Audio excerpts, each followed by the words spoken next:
it. I can fix this.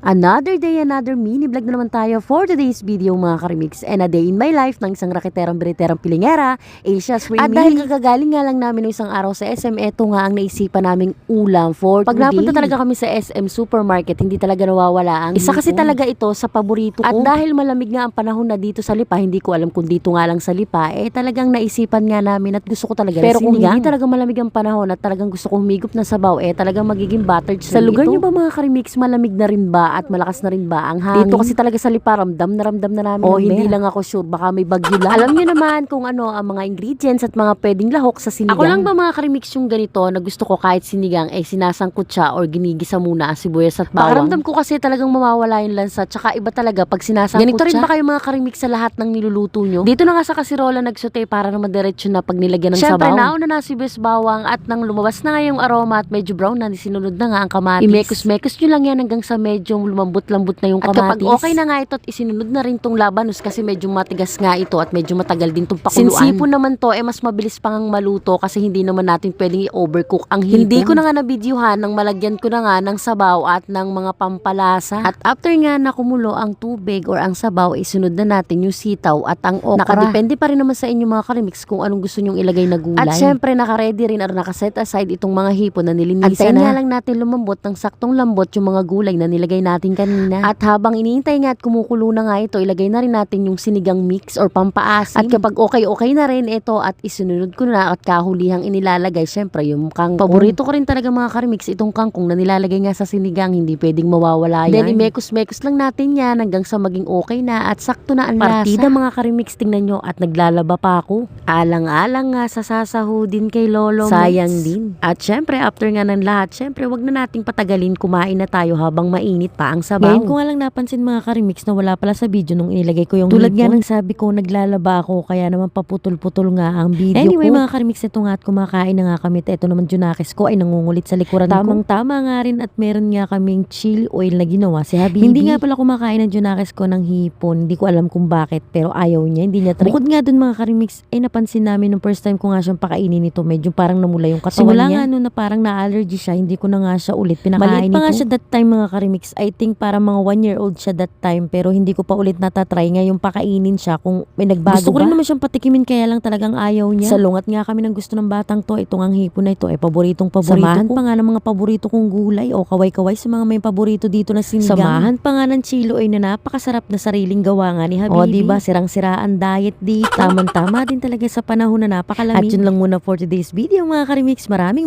salamat sa panonood.